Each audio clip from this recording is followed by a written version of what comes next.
ఇంతమందికి ఇంత ఆడవారికి ఇప్పుడు గర్భం వచ్చినప్పుడు చాలా హెల్ప్ కావాల్సి వస్తుంది. పరిగెత్తుకుంటూ ఇక్కడ వచ్చినప్పుడు ఇంత అన్నిటి వచ్చి మీరందరూ చేస్తుంటే నేను ఎక్కడ మొత్తం భూప్రపంచంలో ఇంత యాక్టివ్గా ఉన్న హాస్పిటల్ చూడలేదు. చాలా అది కూడా గవర్నమెంట్ హాస్పిటల్ కన్నా చాలా మెరుగ్గా చాలా గొప్పగా చేస్తున్నారు మీరందరూ. ఎంతమందిలో మీరు హాస్పిటల్ కేర్ ఇస్తున్నారు గర్భిణీ స్త్రీలకి. డాక్టర్లు, నర్సులు, ఇంకా స్టాఫ్ అందరూ చాలా నేను టచింగ్గా అనిపించింది నాకు.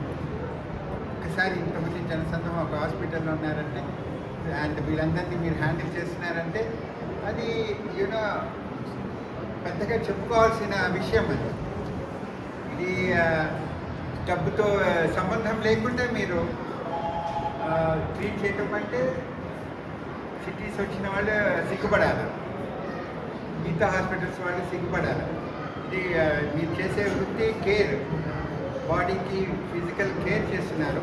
అలాంటిది ఇంత కష్టమైన వృత్తిలో మీరందరూ డాక్టర్ మమ్మల్ని నాకు కూడా 2 పిల్లలు ఉన్నారు, వాళ్ళు డాక్టర్లు. సో నేను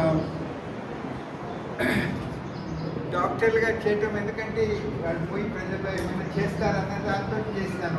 వాళ్ళకి ఇష్టం ఉండే. బట్